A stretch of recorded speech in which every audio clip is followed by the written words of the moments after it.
being famous, then just turn your camera off. So yeah, this morning we're just going to start. We're just going to start with a bit of, I guess, findings from the launch events we've done so far. In case people weren't there, some of the possible projects that have come out of that and suggestions from people.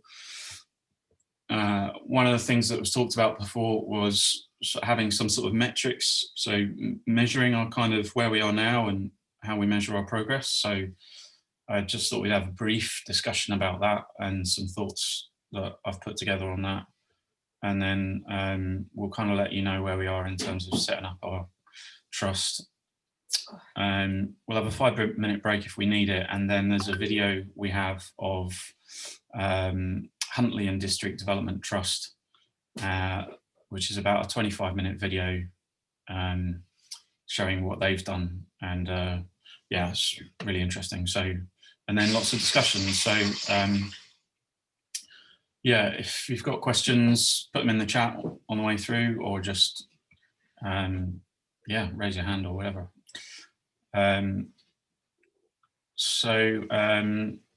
Yeah, we had the 2 launch events, and like I think Ken and I are like just really sort of blown away by how much interest there's been, which has been great. Lots of interest in you know, what we can do with kids in the village.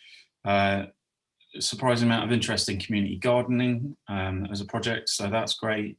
Lots of interest in electric cars, and I'd say we've had at least 10 shows of hands of people who are interested in a potential car club. And the sort of wider interest has definitely been on people wanting to reduce their carbon footprints, sort of on a personal level. And we've definitely also had emails from multiple people about insulation of their homes and things like that. And yeah, I think we're just like really well placed to do some powerful stuff. You know, obviously we've got a lot of engineers in the village with where we are and what everyone does for their work. So so yeah, there just seems to be a great base of people who can help, which is awesome. So yeah, and so far we've got 5 of us who are sort of willing to be trustees of the Scottish charity that we're setting up, and we'd always welcome more.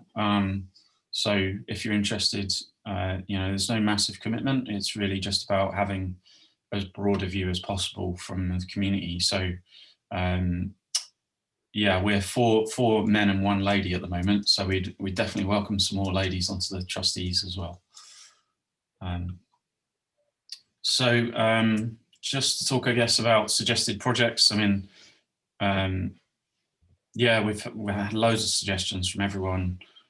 So this is kind of what we're thinking could happen at the moment, but yeah, we need to just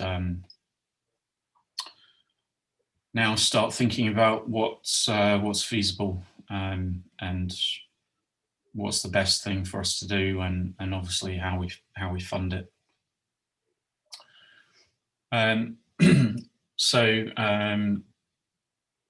In terms of progress, just quickly on where we're at setting up the community trust, we had one final. So Ken and I did this seminar program with Community Energy Scotland, as I have explained before, and we had one sort of final closeout meeting with Community Energy Scotland a couple of weeks ago, last week, and that was useful because now we enter into a stage of one-to-one support where Community Energy Scotland will be there for us to ask questions. And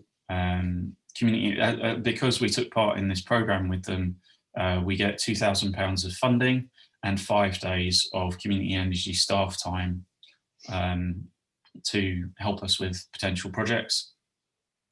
And the good news is that actually some of the communities that originally started with us on this program have dropped out, and the pot of money is still there. So there's more money to go about, which means we'll probably end up getting closer to £2,500. and maybe an extra day or two of staff time from Community Energy Scotland. So that's good news. So yeah, at the moment, with the trustees that we have, the 5 of us, we're just trying to kind of write a constitution from templates that we've got. Ken is doing most of the work on that, and looking at other sort of similar sort of energy focused institutions to sort of take notes on where we should go with that. And trying to compile a list of stakeholders, you know, in what we're doing. We've got a website. We're starting to build a website. We're very lucky that Charlotte has volunteered to help us build that. So there's a website coming, and we're just working out the structure of that for sharing information. We've also got some great progress with the Eco Schools kind of initiative, which Natalie's been doing a lot of background work on, which is the Keep Scotland Beautiful, run some engagement stuff called Eco Schools with the schools, and she's doing a lot of background stuff on that. And Natalie is here, so she could explain later if people have got questions. And the other thing is that obviously for sort of defining a boundary is quite important in terms of, you know, working out who we are as a community. Yeah, Ken, do you want to briefly talk about the boundary? If I can find the slide. Okay, so it's important to have a boundary because, you know, if we progress and we do something similar to what Huntly has done, for any major grant funding, we need to have a clear defined boundary. And if you look at the map that we've got there, you'll see there's two lines. There's a light blue line and there's a dark blue line. And the get it the right way around. The light blue line is the catchment for the primary school, and the dark blue line is the catchment for the, it's part of the polling area ward, but it's the part that belongs to Daviot. So those 2 lines don't exactly line up, and we felt that the best way was to be all inclusive. So we've written into the constitution that it includes areas covered by both. We thought of doing postcodes, but I don't know if anybody's looked at the postcode map, but it's like a patchwork quilt, and it just doesn't fit to any of those boundaries. And we just kind of felt that this was a nice, simple way that anybody can look at this map, look it up any time, and just see where they are. So yeah, that's where we are on that one. Cheers, Ken. Natalie, you looking to say something, or are you just agreeing? I think you're just agreeing, weren't you? Just agreeing. Great. Yeah, Natalie's right on the border, so she was, yeah, willing to be included, which is great. So I don't know if anyone's got any concerns about this, but let us know if you do. So I thought I'd just talk a bit about metrics, and we've been given this a bit of thought, because, yeah, quite rightly, you know, we should try and measure our progress. And there's various different ways of doing it. So, you know, going by these kind of 3 groupings, if you like, of diet and lifestyle, homes and communities, and work and travel, which is the way that the Scottish Climate Assembly breaks it down. You know, it's quite a good way of thinking about it. And of course, there is like there is plenty of data out there already, but some of it's only on a sort of national level.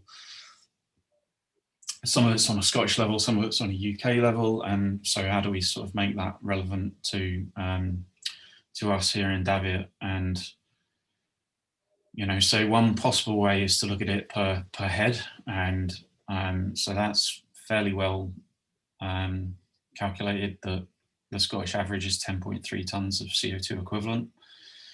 And there are various online calculators for doing that. So these are two examples, the WWF footprint calculator and carbonfootprint.com. We've done a WWF one, which is really good because it also kind of it's really sort of interactive, and it shows you like what you can do to bring your carbon footprint down.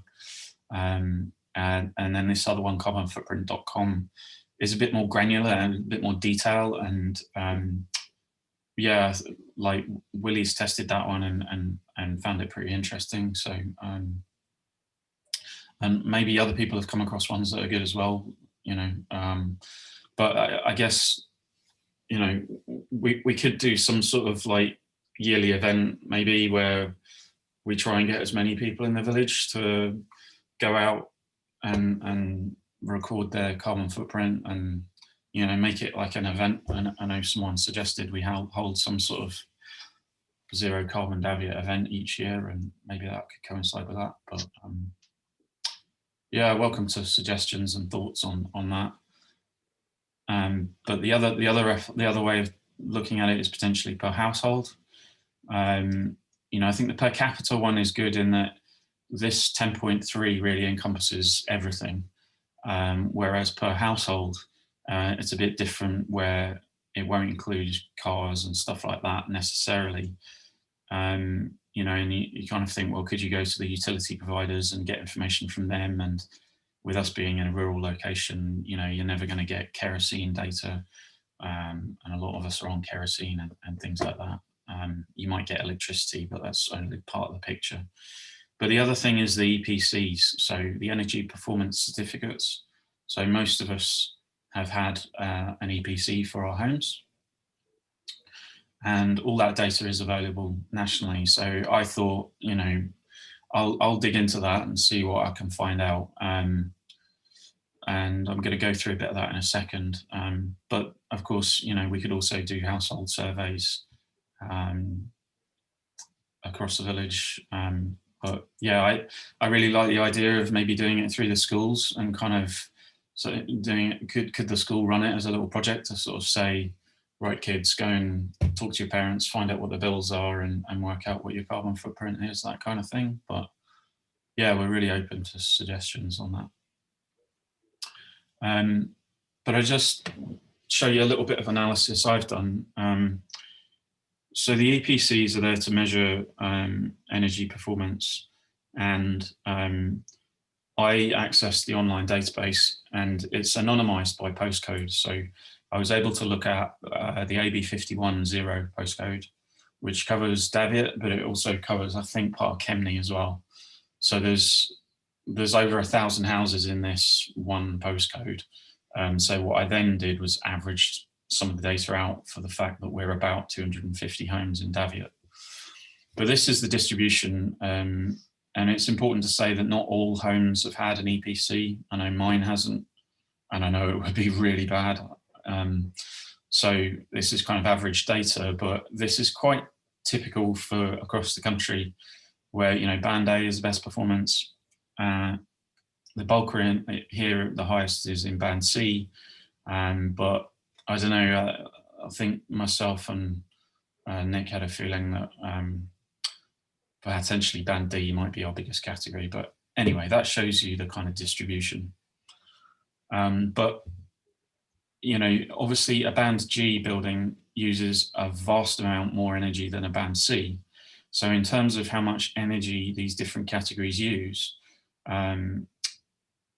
actually, when you tot up the total energy that these buildings use, which is the energy times the square meterage of each property times however many properties it is, you can see that Band G, F, E, and D make up, you know, 2/3. So, you know, those are definitely the first big hitters, the ones to aim for if we're going to try and improve the energy performance. And I guess it's worth saying at this point that the government sort of targets are generally, is that this side? Yeah, so at the moment in government, there's over, I think it's over 18 different public consultations open that kind of relate to climate change at the moment, and this is just the top sort of 9. And yeah, I mean, it's a full-time job reading all of these and understanding it. But just like through the Architects Climate Action Network, a lot of those guys I know have been reading these documents, and you know, overall the commitment from government is, first of all, to get all houses up to band C of an EPC rating. So that kind of agrees with this. You know, you're hitting the big hitters first.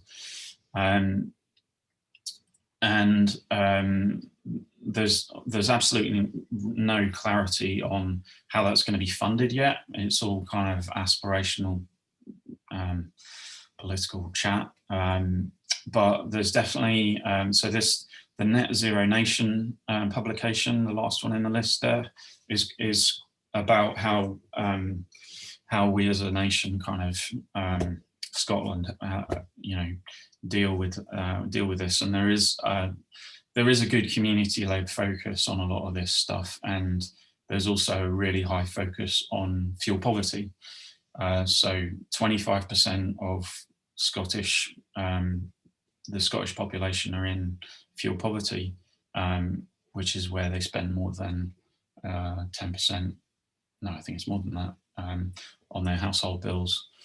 And Ken did look at this a bit before, and I think fuel poverty isn't really an issue for us here in Daviot. There's not many people in fuel or extreme fuel poverty.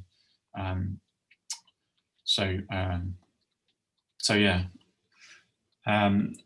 So in terms of, like, you know, we've got just for housing, we've got this kind of baseline of energy here. So what do we do in terms of setting a target? And so I've been thinking a bit about that, and I've done some basic calculations here. So if we say that Daviot is 250 homes, and the average energy consumption is this in kilowatt hours per year for heating, which comes from the EPC data, and we say that average electricity use is 4,000 kilowatt hours per year, which I think is about average, then our total energy use is a little over 8 gigawatt hours of energy per year.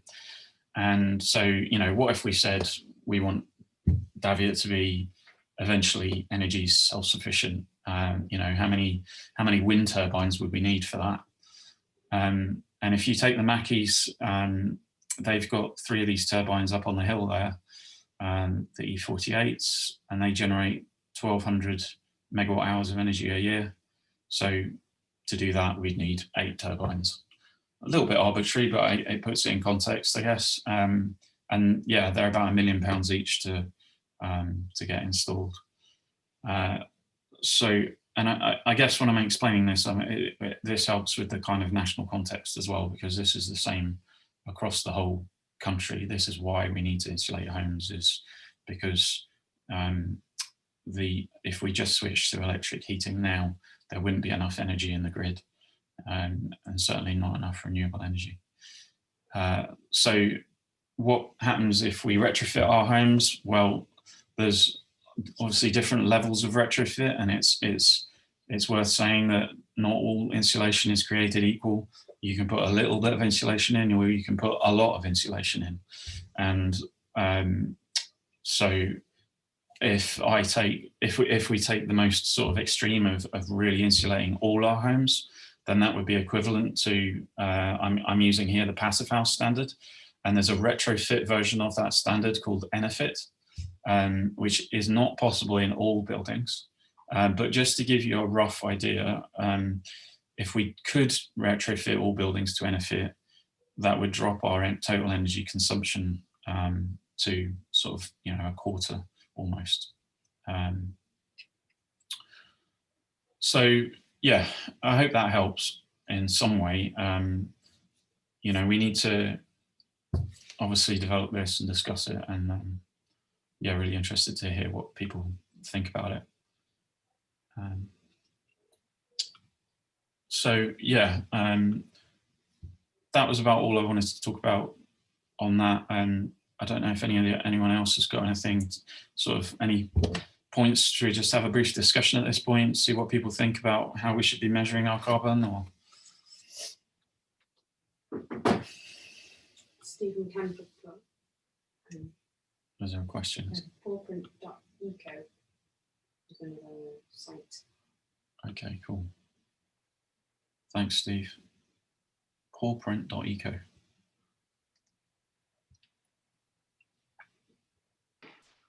Hi, Matt. Yeah, that was just another one that I'd played about with before. I think it's maybe quite simple, but the interface is quite good for it. I think it's one of these things that's trying to make this more accessible for people. So it's maybe worth noting it. Cool. All right. Thanks a lot. Matt, just on that last slide, you're talking about a drive down from 8 turbines to 2 turbines, so 8 million cost to 2 million cost. What's your estimate on cost to get to that 2,376 megawatts hour per year? Just to give the challenge some kind of a financial target on it as well.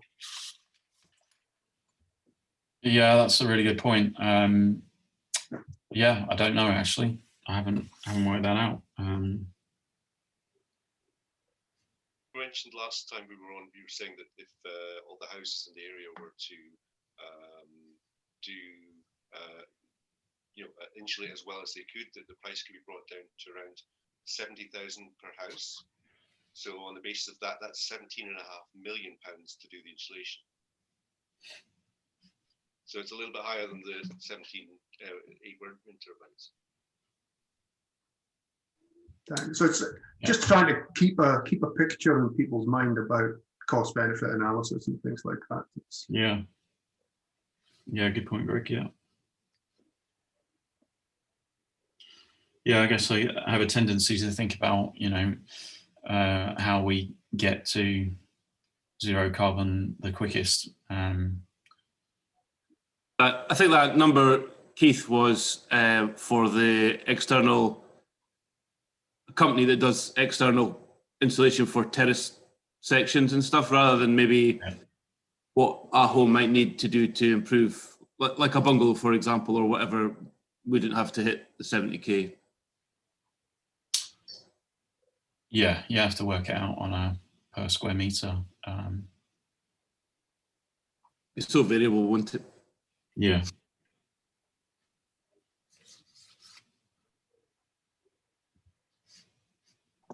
Something you could look into doing is pairing with a house builder, in that you could try and utilize their supply chain to get trade prices for insulation, because you're going to be buying a lot, and you could, I don't know, offer them, you could try and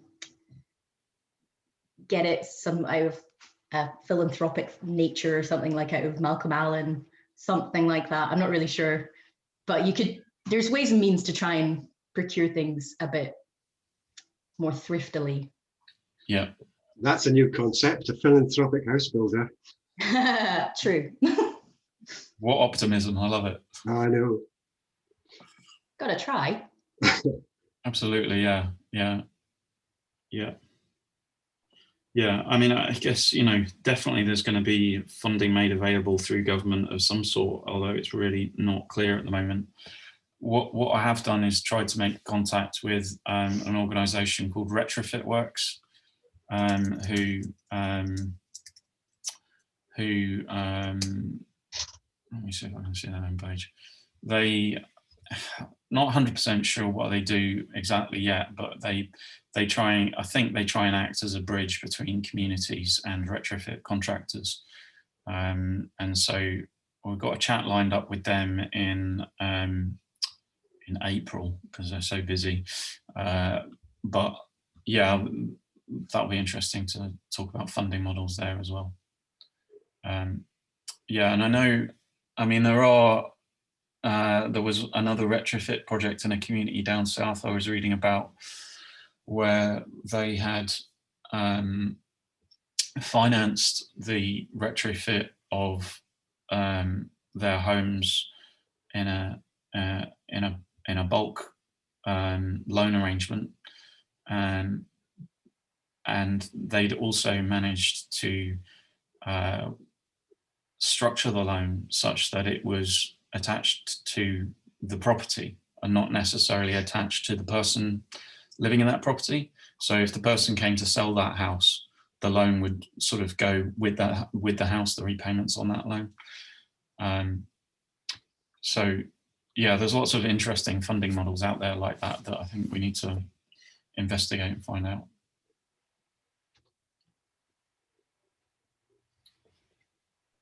Could it be that the government would give tax incentives for this?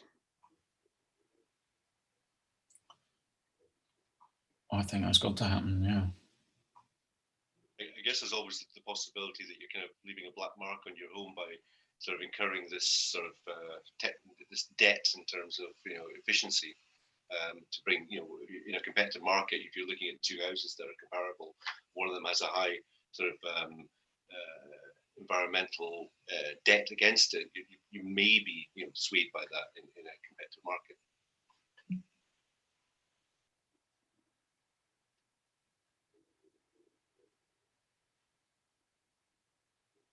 Yeah.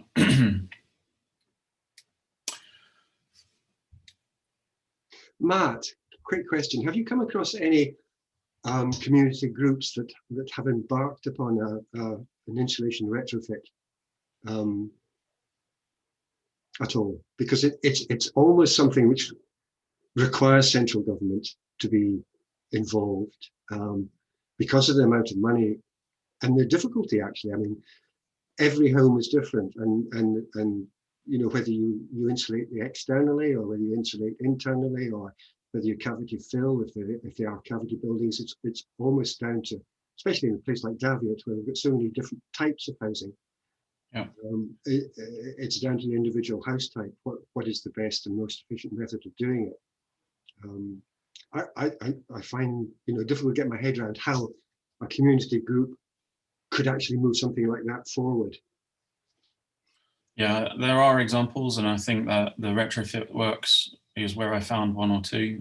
Most of them are in England at the moment, the ones I've seen. So yeah, I'll dig those out, and yeah, this is exactly the sort of thing we need to be doing, isn't it? Like just looking at what other people have done and seeing if we can make it work for ourselves. Yeah, seeing how they did it. Yeah, absolutely. Yeah. Okay, cool. Yeah, speaking of examples, should we just crack on and watch this Huntley Development Trust? Because this is quite, I think Ken and I, when we watched this, we found it quite inspirational. So yeah, this is about 25 minutes. Everyone happy to continue? Need a break or anything? Yeah, we'll crack on. Yeah, well, thanks for inviting me along. Yeah. Can everyone?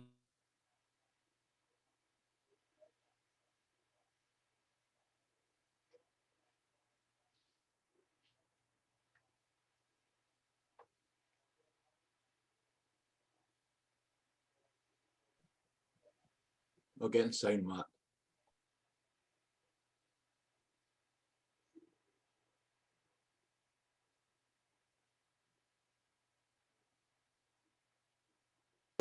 Yeah.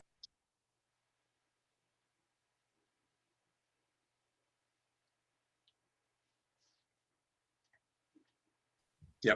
Yeah, well, thanks for inviting me along here. As Graham said, I'm Stuart Mass. I work for the Huntley and District Development Trust, running the Green Travel Hub. So I'm going to go through, for purposes of staying on point, very briefly introduce Huntley District Development Trust as a whole, and then we'll talk about the sort of transport related activity that we do after that. If there's anything in the HDDT as a whole part that you want to discuss further, then we can do that separately, like I said, for staying on point. So the Huntly District Development Trust was born in 2009. Worked a number of community-related projects. Basically, a charitable organisation that runs projects to benefit the local community is what we do in a nutshell.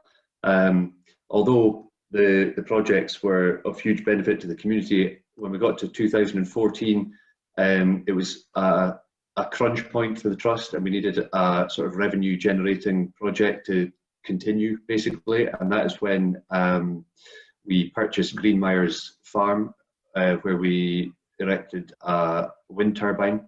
So the wind turbine provides some revenue for the trust to match fund projects like Graham's, for example, like the Baths for All project that we work with Graham, and others. As at the same time that the Green Travel Hub was born, that was 2014. So before deciding anything as a community, it's really important to hold some sort of community engagement, and we did a comprehensive community engagement exercise called Room to Thrive, probably coming up for 2 years ago now, perhaps just under, and it was run over a number of months. People were invited in to give their views on what needed done in Huntly. So for those of you that know the town, the square itself is in a kind of deprived state now, with empty buildings needing a lot of maintenance. So that was the #1 goal for the community. But high up on the list was getting about, and that is where that's the area that we focus on for the Green Travel Hub. So where are we now? Following that community engagement exercise, we've got our farm with the wind turbine and Eco Bothy. So the Eco Bothy is a community use, mixed use space up at the farm where the wind turbine is. We've recently made a path linking back into Huntly. So although it's 5 miles away, you can cycle there, you can walk there. So it's linked up the two assets. We've got some other renewables projects. We've got revenue streams from a couple of others, the Cairnborough and Wiedelmont. We've got a Green Travel Hub, which we'll go into in more detail. Town centre regeneration obviously was very high up on the list for what people want. We obviously, not just now, but we do have an events programme which we run. We now have 5 staff working these projects and 30 volunteers, 475 members. So we are slowly growing in terms of track record. We're delivering projects, becoming sort of known in the town for creating positive change. And so the town centre development part, we purchased the former Royal Bank of Scotland. That's the picture there in the top left. For community use, what's going to be for co-working space, like a pay-as-you-go office for people that are setting up. With the COVID restrictions, it's undecided yet as to whether that is in fact the best use for it, with restrictions and so forth. We also purchased the former department store, which is a kind of landmark building in the corner of the square. You can see it there in the top right. So that will be a mixed use community space as well. We've got our Greenmeyers site is now open, but not officially open because we can't host anything until we're allowed to, but we're good to go with the Eco Bothy. There's a picture here of, there's the Bothy. It's a converted farmhouse, and you can see there's a shed sort of workshop area to the left of it that's attached to the Green Travel Hub, an area for bike maintenance workshops and a bit of e-bike storage and such like. We can come back to that. So the game changer for us was, for the Green Travel Hub specifically, was finding the Smarter Choices, Smarter Places Fund, because it was like, rather than having presence 2 days a week for the Green Travel Hub, we were able to employ somebody full-time to really drive the the travel hub forward and focuses on, Bill, you were mentioning earlier about that behaviour and attitude change earlier with related to the EVs, but to sustainable transport in general and cycling and walking, and having a full-time presence is crucial to making that or accelerating that process. So we've got the car club, we've got electric bikes, there's a community minibus which we run. We look at the path network in the area. Obviously it's great to get people onto bikes and to walk, but having a nice network of paths that are safe and enjoyable for them to walk is key as well. A common barrier is that there's no pleasant walks, so we're looking to address that. And we'll come to it in a little bit more detail later, but the Mini Holland project, which is a project that was implemented outside London in Waltham Forest to completely revamp the town centre from a logistical nightmare. They now have these quaint Dutch style streets with cargo bikes going around and parents with kids in the cargo bikes. They've transformed it. We can talk about that more in a minute. So we have 2 shared hybrid vehicles, one shared electric vehicle, part of the Co-Wheels franchise. So this is pay a joining fee of £25, and then you book the cars, and it's basically a pay-as-you-go car. You receive your key, you use the key to unlock the car. I mean, I like their logo, a car when you need one, not when you don't. So it's a challenge in a rural setting because very quickly people start to live 3 miles from the nearest car. Town centre of Glasgow, for example, it's thriving there, whereas in the rural setting it's a bit more of a slow burner. So we chose the franchise option purely because an independently run car club is going to be sort of admin heavy, operationally a drain on resources. You'd be pretty much focusing on the car club the whole time, whereas being part of the Co-Wheels franchise takes all that away and you can focus on the other initiatives, which is again great to have Smarter Choices on board because they support the running of the car club as well, and we can focus on the other areas of getting more the marketing rather than the operation of it. We were able to look at strategic positioning of vehicles. We've got a vehicle at the train station, in the square, in the town. The Market Your Car, which is one of the main entrances to Huntly off the A96. So we're well placed in terms of where the vehicles are. We've just added the 3rd vehicle and it's continuing to grow, which is great. Very important to try and develop a core user group. We found out very quickly it doesn't really matter how many members you've got. You could have 200 members, but if they're not actually using the scheme, then it's not worth the numbers. So developing a core user group is important. Electric bikes have boomed, especially since March, I think because people were only allowed out once a day then for exercise, and we got a lot of new cyclists then who weren't never seen them on a bike before, but now they're avid e-bike users. We had 6 bikes, we've now got 14 and soon to be 24 electric bikes. The demand is growing every day. I mean, the key considerations, it's great to have them, but the key considerations are what goes along with it.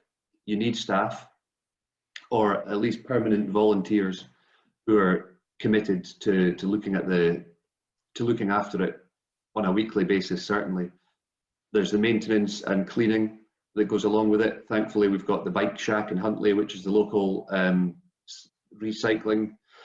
bike recycling centre. Of course you need somewhere to store them or to operate from. A tip to reduce the operational strain is to push for long-term hires. If you were hiring them every day, you're having to meet people every day, forms, payments, etc. So the long-term hires is crucial. Get the bike out for a month or a week or a couple of weeks, and then you don't have to worry about it then. And you can, again, when staff time is tight, that really helps operationally. Lockers is a solution that we've not managed to crack yet. It's a smart entry. So that's the goal, is to be able to take an app on your phone, make a booking and unlock a locker. That would save the physical handover of the bike, whereas it is good to be able to speak to people. You can then find out the barriers, you can talk to them about EVs and other features of the trust, but from a convenience point of view, 24/7 smart entry lockers is an area that we're looking at. You need funding for it. As Graham said, they don't support capital costs, so we got our bikes through Cycling Scotland or the Energy Saving Trust, and then the Smarter Choices funds the salary and the revenue costs associated with it. Marketing is crucial. Social media is our main outlet, and set a tariff. We set our bikes £24 for a week or £84 for a month. So basically, they're £150 a week in Braemar, for example. We don't really, it's not about getting money back for them, it's about seeing them used. People don't mind paying a bit, it goes towards the maintenance costs or some of the other associated costs. So yeah, like I said, we've got,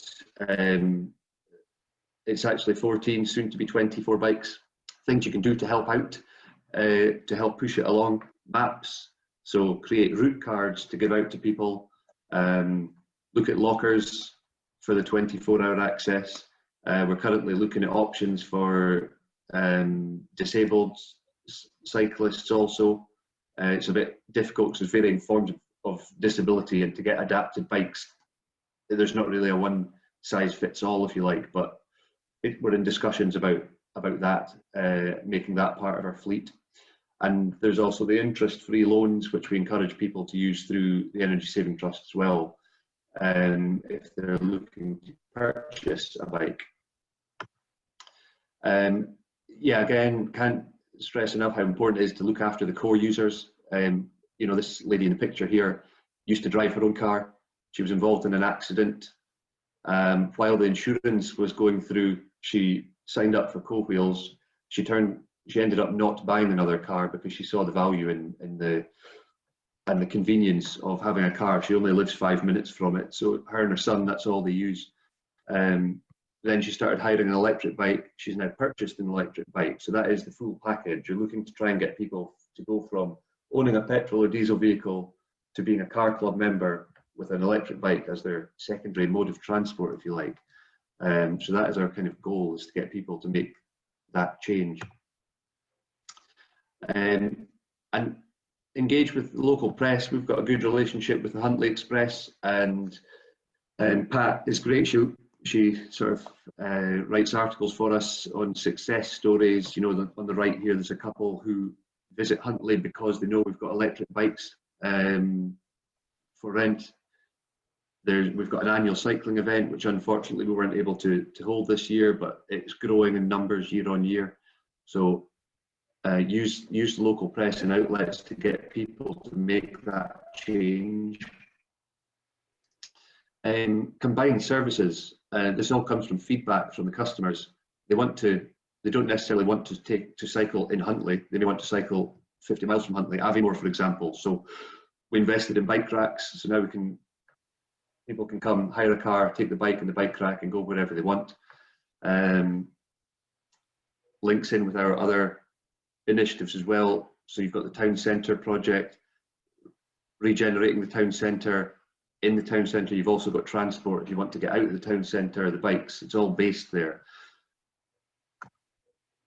Social media is by far our most, the most successful channel that we've had for generating interest, particularly with the e-bikes. And again, this is something that helped us with, because we were able to sort of invest a bit in marketing by boosting Facebook posts, for example, running competitions, prizes, and generally trying to grow the numbers on and interest. That's the Huntly Scotland Facebook page. We've currently around 4,000 followers on that one, so it's a really powerful outlet, if you like, for renting out the bikes. There's another local group called the Huntly Toon Blether, which is a bit more of a hostile pit for activity, but it's a good outlet again for getting these, for sparking this behaviour change that we're speaking about.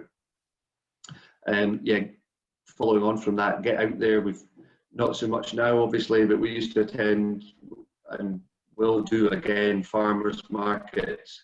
There's eco awareness days, community gatherings, school fair, general networking events. Huntly Football Club host an annual fun day for the community. Try and get involved in as much of these things as possible, and that is a great way to see. You know, we spoke earlier about the government targets feeding through to funding for the likes of Smarter Choices. How is that actually implemented on the ground? These are ways that it's filtered through, and this is kind of how the initiatives are actioned.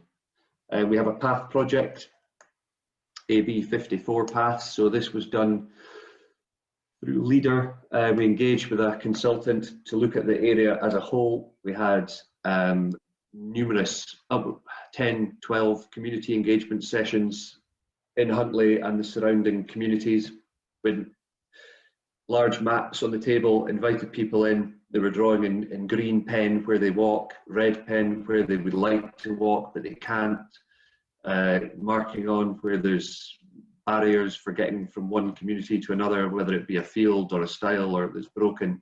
So we've gathered all that data. We've now got that back from the consultant, and that's with us now to try and implement some of these path projects.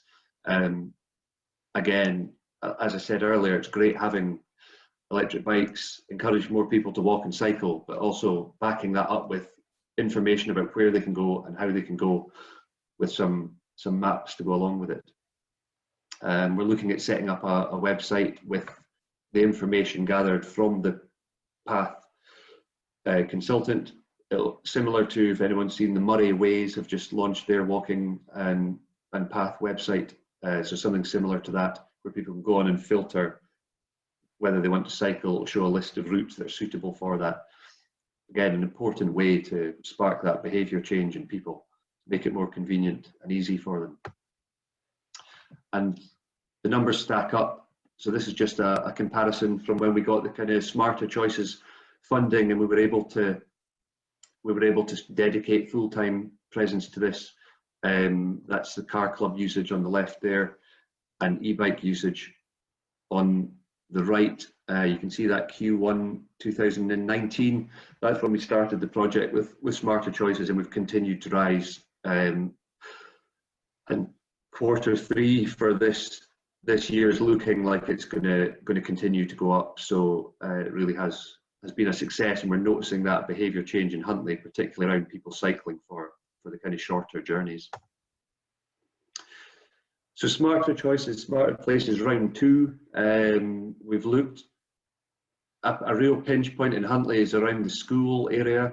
So it's so congested at rush hours that there's actually a policy that the children in the primary school should not cycle to school because there's no safe route, which is madness in this day and age.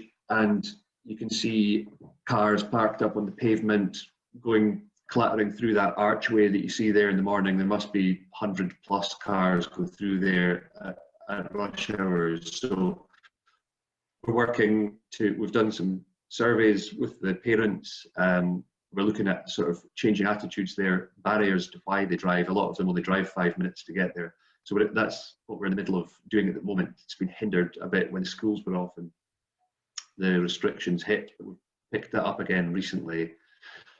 And then we're also working with this one on with Sustrans, but to not cross over the projects. Obviously, Sustrans are looking at the harder interventions, the capital costs that might be associated with it. So if there's any physical changes to the road infrastructure, then that's the part that they would be interested in. So that's what we're focusing our time a lot on with the Smarter Choices round 2 funding. and as a wider project from that, so yes, the school is the focus, but then we engaged with, so there was a Sustrans conference in Dundee a couple of years back, and there was a chap called John Little from Bespoke Transport Solutions talking about Waltham Forest, and you can see here the pictures.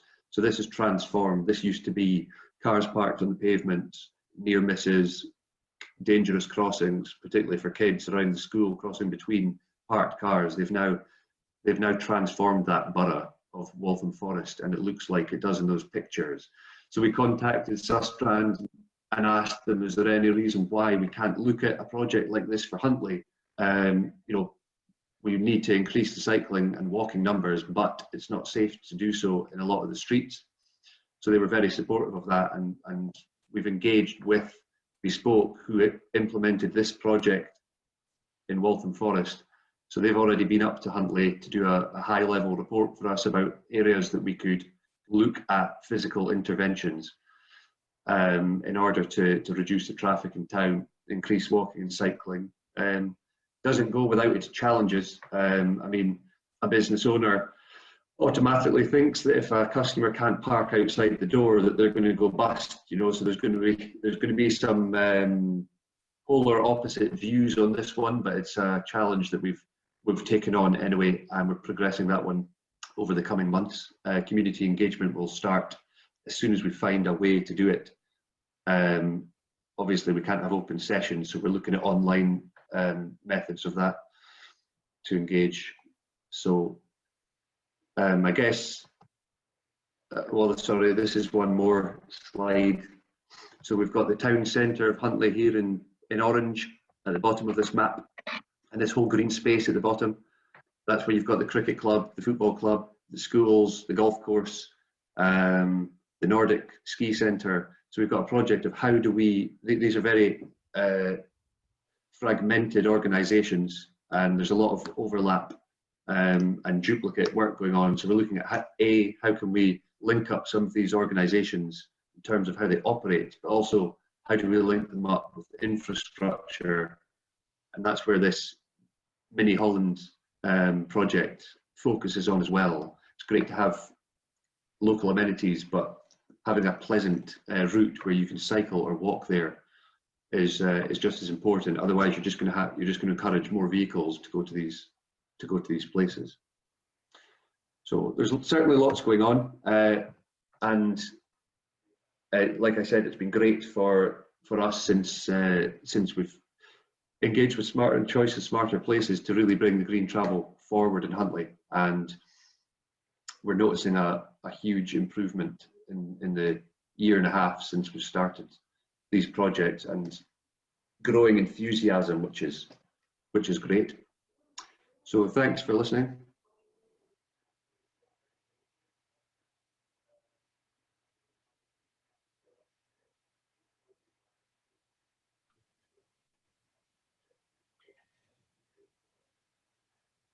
Right, I've done enough talking, so I'll hand over to someone else to talk. So just what does everybody think about the Huntly scheme? Any thoughts?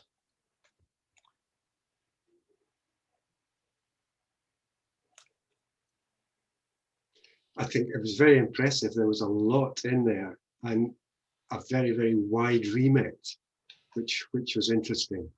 And something that I was probably a bit nervous about, having such a wide remit, because you tend not to be able to concentrate on anything in particular, but that shows that it can be done,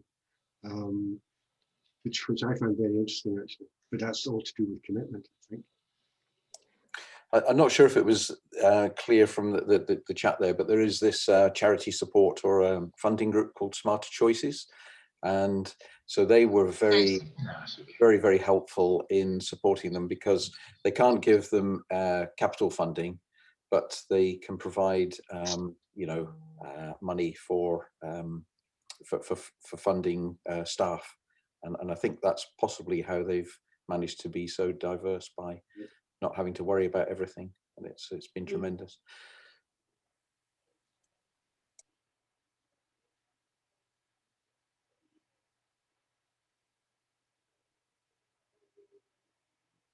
We did talk about possibility of a car club in Davat, and just wondering. I mean, when we first thought about it, folk thought, well, maybe not really for us, because where would I use it? But they're after folk have looked at it a wee bit, they're going, well, do you know something? We've got 2 cars and life's changed. Maybe this could be our second car. I just wondered if anybody's got any views on that, really, if that would be a route to follow. I think that's interesting, Ken, because there's definitely some of our friends over the last year have finished their lease on their vehicle and not replaced it because they haven't had the transport requirement, and then suggest, well, I'll borrow my folks' car, or I'll manage if we need the vehicle. So I think it's a completely new way of transport for most people's thoughts, but I reckon if you got in the swing, it would work. I think it's probably just a hurdle to get that used as your second car and get working on it. But we're all used to having vehicles sitting in our driveway doing zip for most of the time. But yeah, I think people probably could, but yeah, certainly with the company that I work for, they're sort of talking about when we do go back, and we've always kind of had a very flexible arrangement for work anyway. But they're looking at effectively having kind of team days where maybe one team will get together once a week in the office, and the rest of the time they'll probably work from home. So the requirement for commuters is going to be radically different, I think, in the future.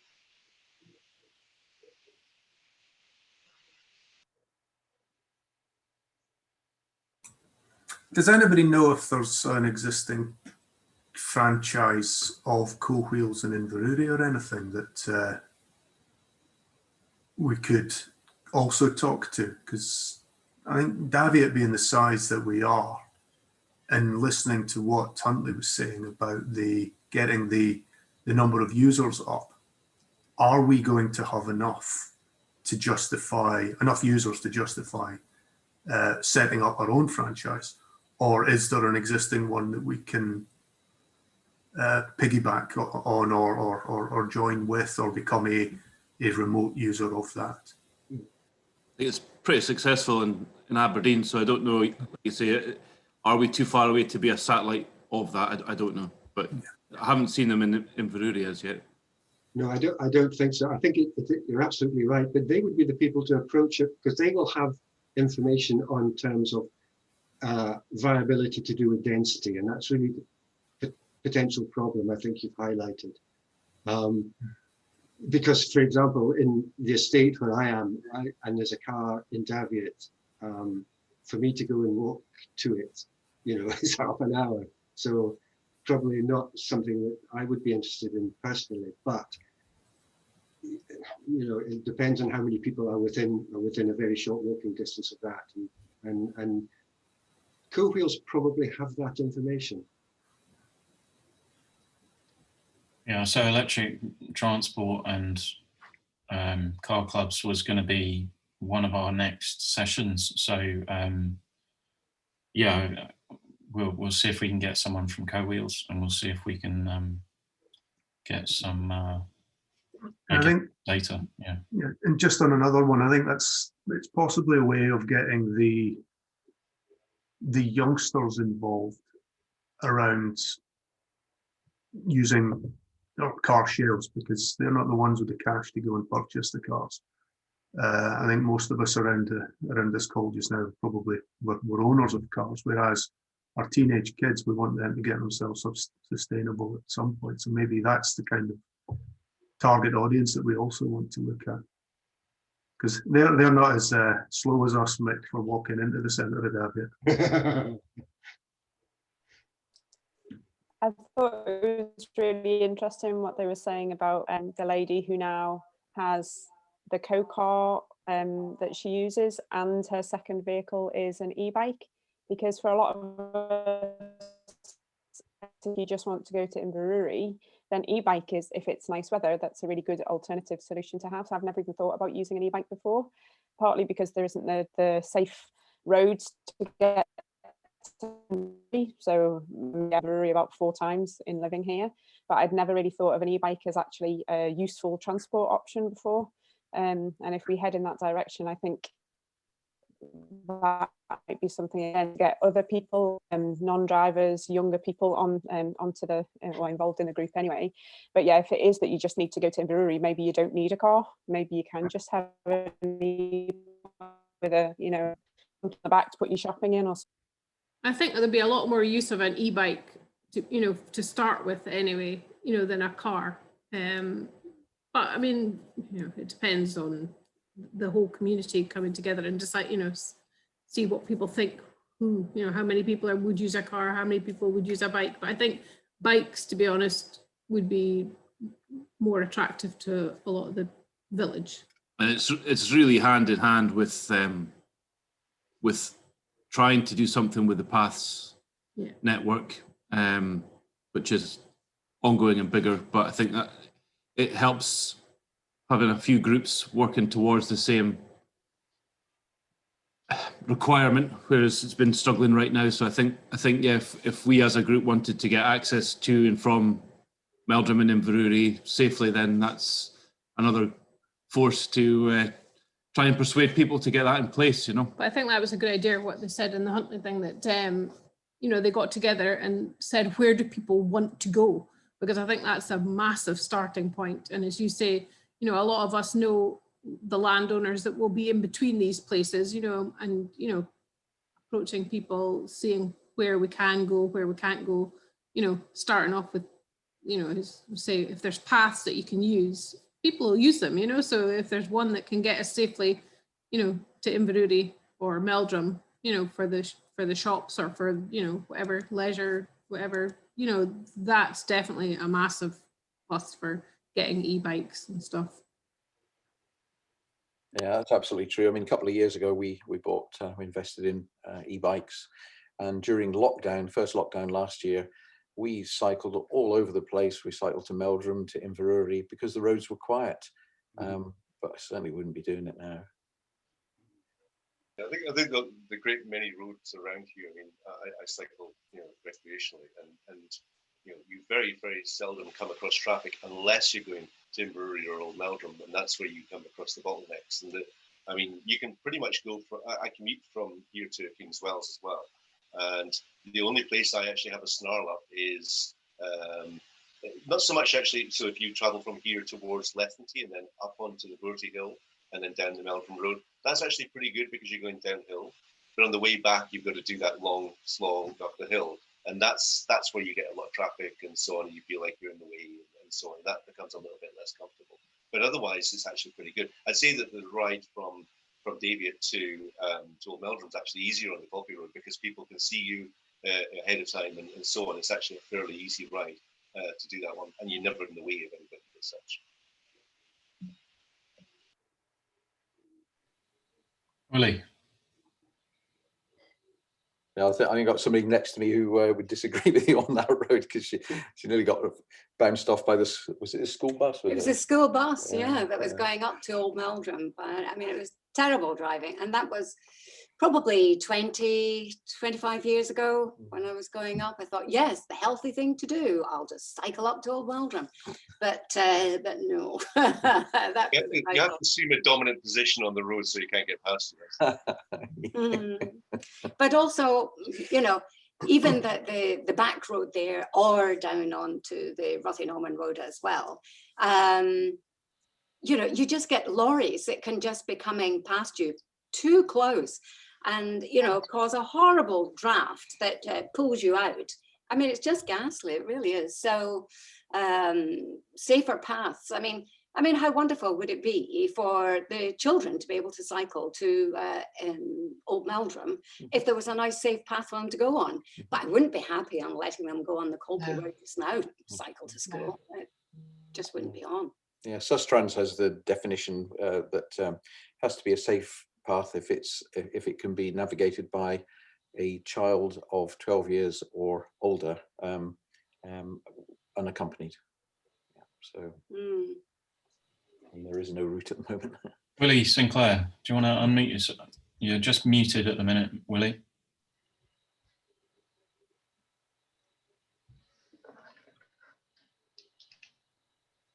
Top right.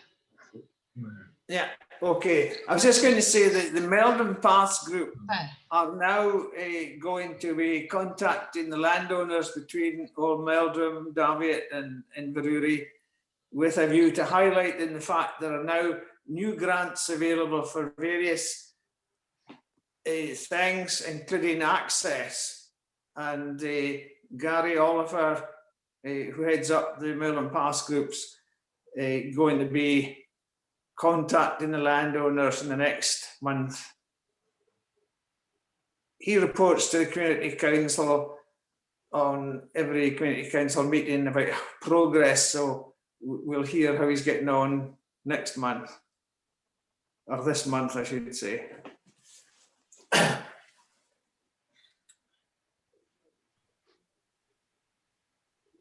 Yeah, when at the end of that Huntley session, I didn't show it on the video, but there was a Q&A that followed that, and I think Ken asked the same question about how do you deal with all these issues surrounding land ownership and all that stuff, and their recommendation was to get assistance from Sustrans.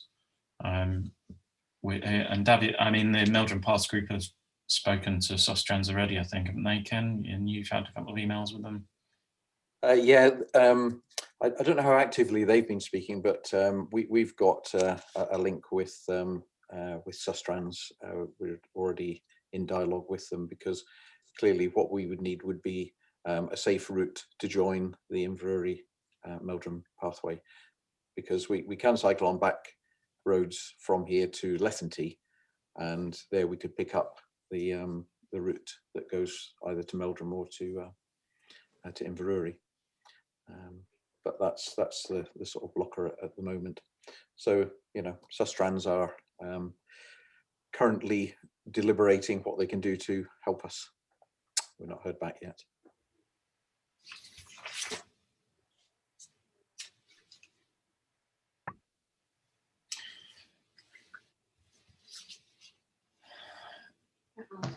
Just as a wee side note, I just went and Googled Co-Wheels minimum age requirements. All it says is that you need to have held a full driver's license for 12 months. And if you're under 21, no points, which I'm sure all the kids would have if they've just passed their tests. So that's the only limit for younger folk. Wow. And then the only other limit for everyone else is to have less than 6 points on your license. Cool. So it's, they That's can pretty use reasonable. it. Once they pass their driver's test, you've got to put up with them for a year using your car, and then you can pop them onto the Co-Wheels. Cool. Yeah, and Natalie just posted in the comments saying the Co-Wheels website actually shows one vehicle on Blackhall Road in Inverurie. So it seems like there is a presence in Inverurie. So we can, yeah, we'll make inquiries. Yeah, it was interesting watching that back again, the video, and I guess, yeah, the things I kind of picked up on were community engagement. I mean, obviously we can't do anything at the minute, but as soon as we're allowed to, yeah, it'd be great to actually do something like they've done, an interactive session with a big map where people can draw routes that they'd like to be on and get feedback on what people would like to do with, you know, if there's a flavour for e-bikes and stuff like that as well. But yeah, and I guess the other thing that I just picked up on at the end there was also this talk about linking up with other organisations, and you know, yeah, that's something we kind of need to do, I guess, a bit better at some point, is to start engaging with the DCT and all the other groups, really. I don't know, some of you are familiar with the DCT, aren't you? But yeah, thinking about where we kind of do some of these projects, but yeah. Bearing in mind everyone is at home because of lockdown and the weather. What would thoughts be on doing something like a mail drop, and we actually put something through everyone's letterbox saying this, we want to get people involved, rather than doing just with a view to, I don't know, canvas of opinion on certain topics or something. It would be relatively easy just to distribute between us, and at least then we're not leaving anybody out if they're not online or, you know, they're not involved in these groups.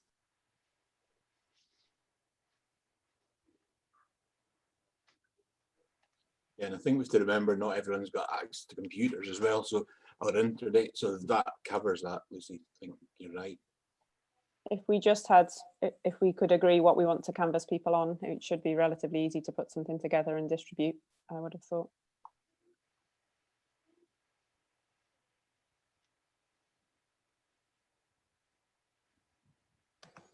I suppose the first one is just what we're doing. This, and an introduction, because there's still so many people not engaged, maybe by choice or not, but just an information one for a kickoff, and then. But you can always put a little form at, you know, back with suggestions and tick, you know, what are you interested in, and then you'll get, and then the idea of subgroups may come into it, you know, like people who are more interested in, you know, their own house and whatever, and, you know, they're not interested in the transport side of it, or, you know, so you'd get an idea of who's splitting off into little subgroups, and that can be, you know, started if we need to do that, you know, because I think there will be people who just switch off to the bigger picture, if you know what I mean, and we need to have the, you know, the day-to-day stuff for people just to look at, and things like community gardens, and, you know, people will be interested in that sort of side of it as well, maybe not so much the transport or the, you know, the bigger picture, but yeah, we definitely need a little sort of something they can send back to give us, you know, from the whole community, what people and who is interested in what.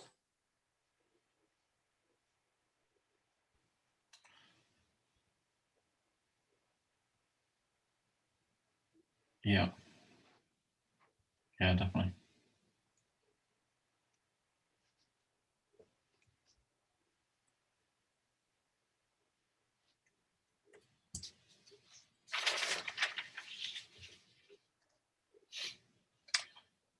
Okay, well,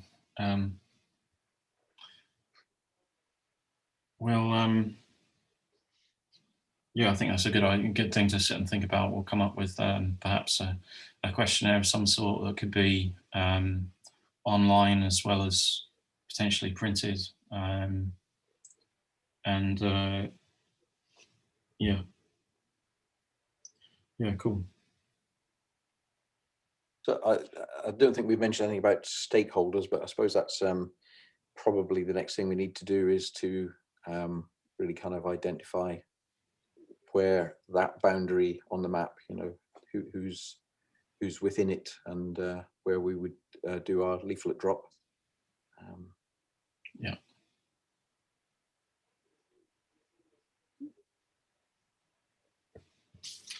Yeah.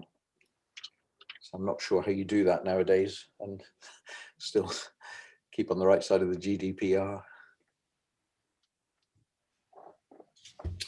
We'll figure it out. Yeah. Good. Cool. All right. Well, yeah, thanks for everyone's comments. We'll not take up too much more of people's Saturdays, I guess. And yeah, if you've got any more suggestions, please do send us an email.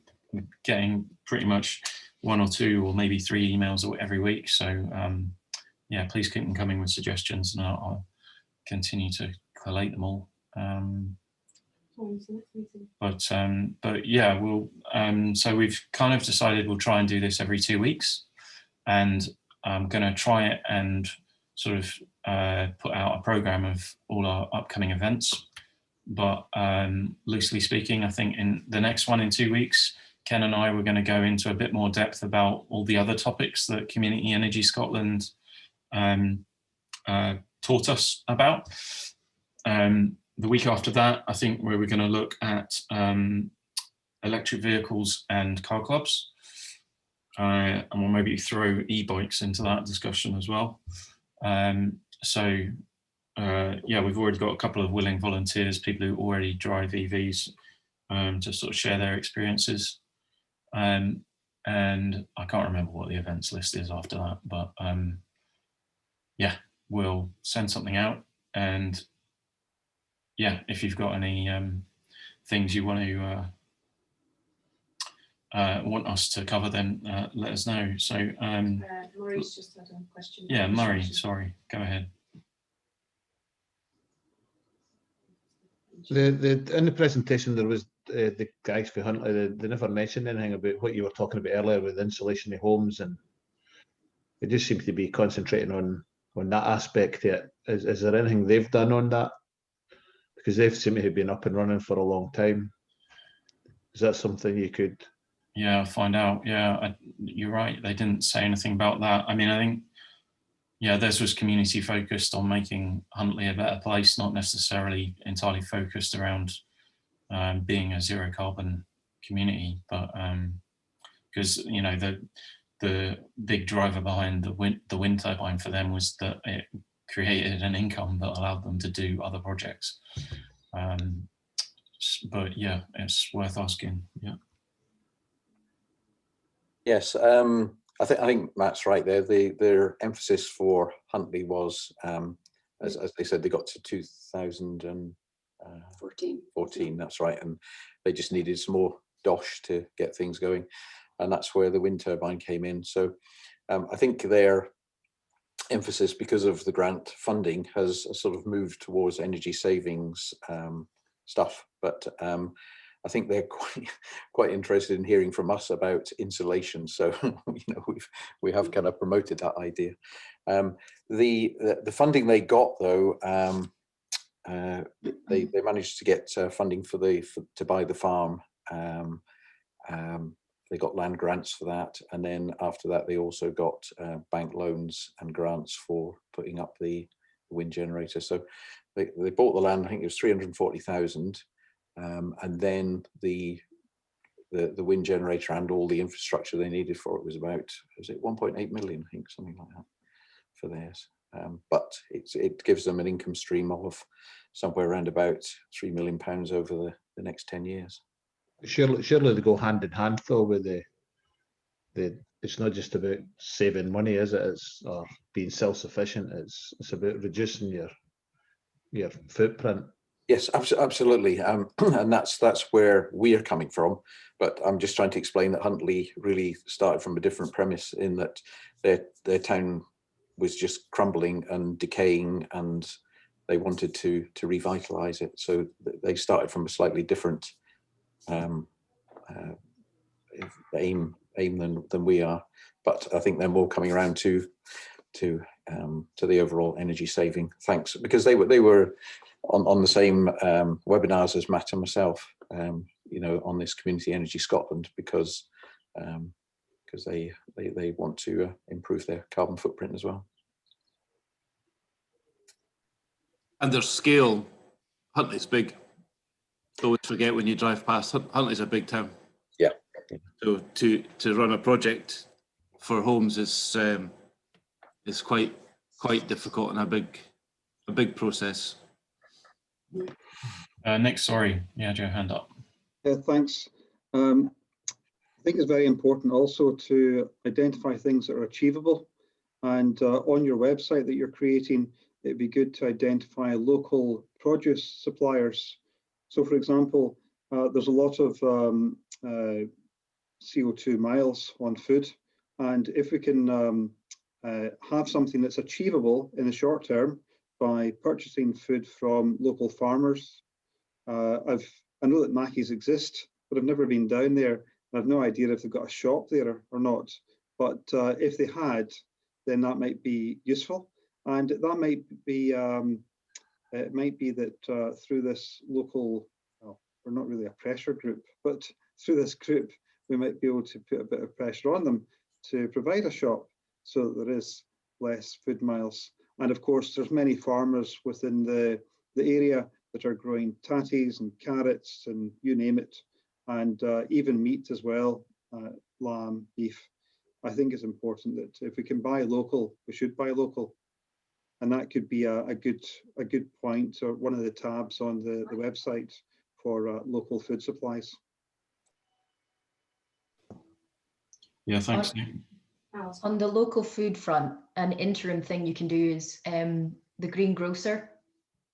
A lot of their produce in terms of vegetables and tatties and such, they get as much locally as they can. And we've just this past 2 weeks started getting veg from them, and it's really great stuff.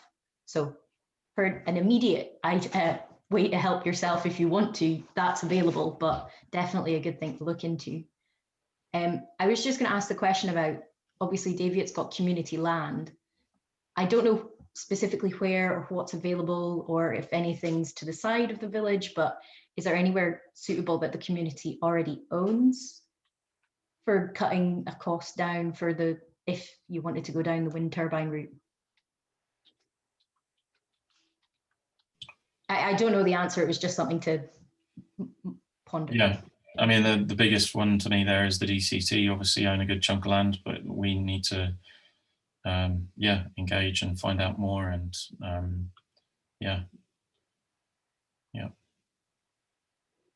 but yeah, if people know of other pockets of land that owners of might be sympathetic to the idea of projects like this, then please let us know, because I'm basically building a map of the whole village and trying to identify all the stakeholders. So yeah, thanks.